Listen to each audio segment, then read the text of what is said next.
By the way, let's do a little bit of EMEA stuff. So as you alluded to before, the big news on the EMEA one, because think about how whack this would be if you were just a hardcore fan who doesn't care about business and just wants the tournament. Right, so you finish watching Champions. Oh, I can't wait to watch FPX and Optic play next year. What? Excuse me? And then there's none of them are in the league. Like, so the good news is, like, FPX, it looks like it's going to keep together. Now, look, the downside is, the one name you don't want to hear is like, but Ardis won't be there, of course. Like, all right, then. Well, I mean, okay. Bring in the new Messi, I guess. Like, fucking hell. Like, so, like that's not great, but there's still, the team staying together is pretty good, right? Yeah, I mean, I think like the one player, I guess the two players you really didn't want to leave would have been Angel and Ardis, like the in-game leader and the star player. Realistically, you really did not want them to leave under any circumstance. And the good news is that Angel's staying. I think Angel's very good at finding talent, and I think he's definitely proven that. He has a very long history, you know, especially in CS, especially like on the Hellraisers as well. You know, he has a very long history. Also, by the way, crucially, never was in Navi, and remember, in that region, Navi is the one you want to be at. That's the team you want to play. It's the T1 of the region. Yeah. So, you know, he is a very smart guy. I've spoken to him loads of times. He's lovely as well. He's such a nice guy. And I think he's definitely got the right mindset from some of the players that I know they're sort of seeking to replace Ardis as like potential candidates. So I think we'll see what happens there. I think they're all every like EMEA team right now is kind of just waiting to see what Ardis does realistically. And obviously he does have offers from North America and EMEA respectively. So it's like, okay, you know, I can understand that. Okay. And, you know, I think it just comes down to wherever he goes will have like a domino effect on all these other organizations. Because it's like, oh, if Ardis goes to North America, then that means that there's a spot on Navi, but then also there might be a spot on another team because that player would have potentially went to that team, but now he's going to Navi. So it's like, oh, you know, it's like this, So they're all just kind of waiting for Ardis pretty much. There are deals going on. Like I know Fnatic aren't really concerned about this because they're basically they're really trying to get two players that I know of. But again, the rest of the teams I know are they're just all in a bit of a limbo pretty much. Some of the like Spanish teams and French teams, they're not really that concerned because it's like they kind of want to go for like Spanish rosters and French rosters, you know, they're not really that concerned, I guess. But some of the other teams, yeah, they're definitely really involved. So yeah, I think we'll see what happens. I still think Navi will be, once they sign, I still think Navi will be probably one of the best teams in the world. And I do believe that whoever they do end up getting to replace Ardis, I think, you know, it's obviously still not a foregone conclusion because Ardis like deals may fall through, etc., you know.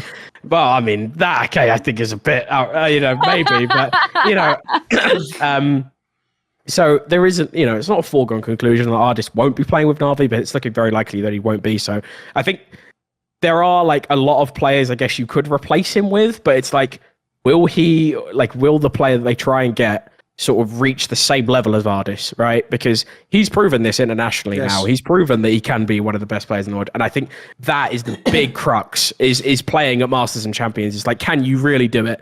You know, we've seen it in North America. Some players can't hack it, you know, for the first time. They really can't. And they need more experience. And potentially this is why some of the other guys that might be more experienced, but potentially, you know, less on the whole sort of firepower, and they're not really that explosive, but, you know, might be quite good internationally and have played sort of a solid role and they've played for quite a long time. I can understand the pickup, you know. By the way, on that as well, I got the vibe from him. I've also spoken to him a bit privately.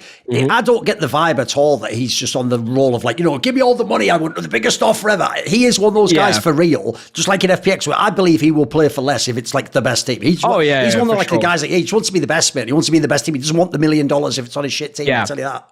And that's who he wants on his team as well. Like he doesn't sort of cultivate this I guess environment where these players have to want to win. If you don't want to win, you're out. I'm sorry, but like this is just, if you're not like 100%, you know, with this project, then he will probably find someone who will. And I think that's very important to have. I know some of the other players, Zip and Sagetsu, especially Shao, you know, they've all proven that they could do this at the highest level, and they've all proven that they're committed to Angel's plan and his tactics, right? So I completely understand that, you know, Ardis obviously might have to make a move, and I understand that. He's a player, he's a very wanted player. So realistically, the replacement will have to be someone who can buy into the system, can perform at international events, you know, and that sort of narrows the list a little bit, but I still think there's a lot of talent, especially from some of the teams that didn't get in EMEA. So, one I wanted to ask about, by the way, because I want to get Gio's take on this, is a massive blockbuster move that might be happening. If you think about it, on paper, it makes perfect sense. Is CNED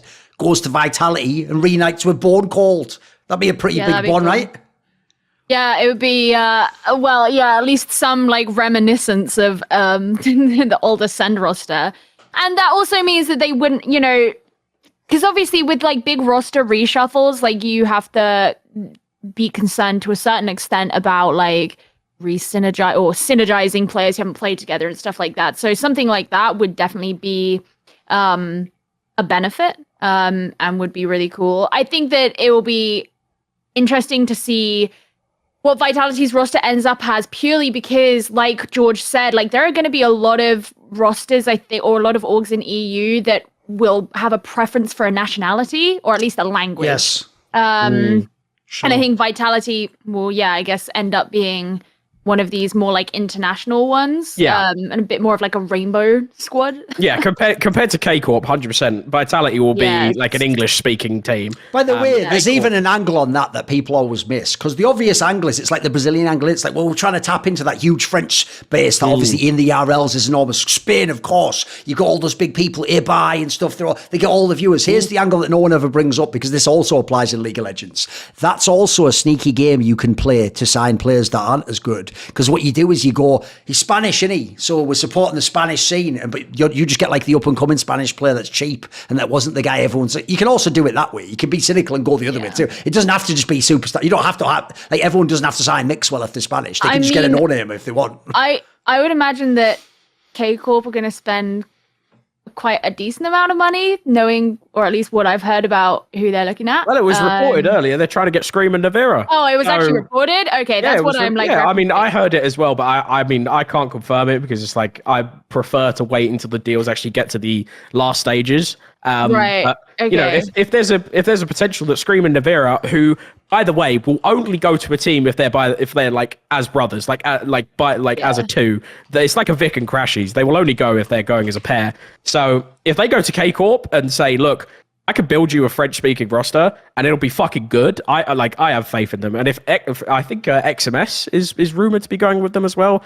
Again, I think he's another good pickup. I think he was very good on Mad Lions, especially. So, you know, I would have faith in them. I think if you're a K-Corp fan, I would definitely be very, very excited, because I think Scream and Navera are incredible. I'm curious then, though, if Team Liquid ends up being one of the potential homes for artists, like having lost Scream, I think he would be a good replacement to look at. And Liquid are obviously going to be an organization who will have the money for whatever it is that his buyout is and whatever, and would be great to build around. What I would love to see Team Liquid do is just spend some money on a good IGL, please. I think that will happen, Gio. I'm not gonna lie. I do think it will happen.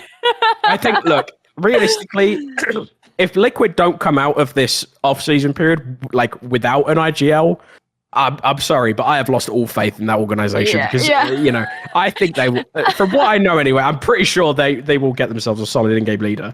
And it's been my biggest issue with Team Liquid for the whole time I've been in Valorant, is just like, please, just... Want to see more cool, funny, interesting clips based on topics from my content? Well, subscribe to this channel then, or, you know, be a pleb and don't.